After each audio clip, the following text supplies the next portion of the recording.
Saudi আরবে দিন দিন বাড়ছে বাংলাদেশের তৈরি পোশাকের চাহিদা। অন্যান্য দেশের চেয়ে তুলনামূলক কম দামে পোশাক সরবরাহ করছে বাংলাদেশ। স্বল্প দামে পাওয়া যাচ্ছে বিভিন্ন বয়সী মানুষের পোশাক। এ সুযোগকে কাজে লাগিয়ে অনেক প্রবাসী বাংলাদেশি উদ্যোক্তা হয়ে উঠেছেন। তাদের মধ্যে অন্যতম ইয়াসির মিয়া। বর্তমানে তার প্রতিষ্ঠিত ব্র্যান্ড ফাইন লুকের আছে 16টি শোরুম, যেখানে কাজ করছেন 350 জনের বেশি বাংলাদেশি।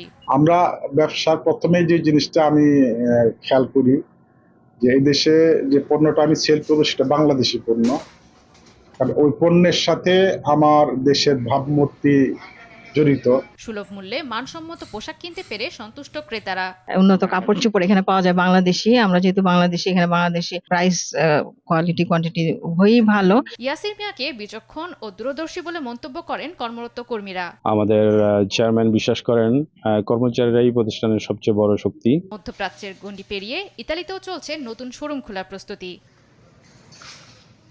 দেশের অর্থনীতিকে এগিয়ে নিতে নিয়মিতভাবে বিশাল অঙ্কের রেমিটেন্স পাঠাচ্ছে অসংখ্য বাংলাদেশি প্রতিষ্ঠান। দাবি, বাংলাদেশ সরকারের সহায়তা পেলে ভবিষ্যতে চীন ও ভারতকেও ছাড়িয়ে যেতে পারে বাংলাদেশের তৈরি পোশাক ব্যবসা। নিউজ ডেস্ক, দেশ টিভি।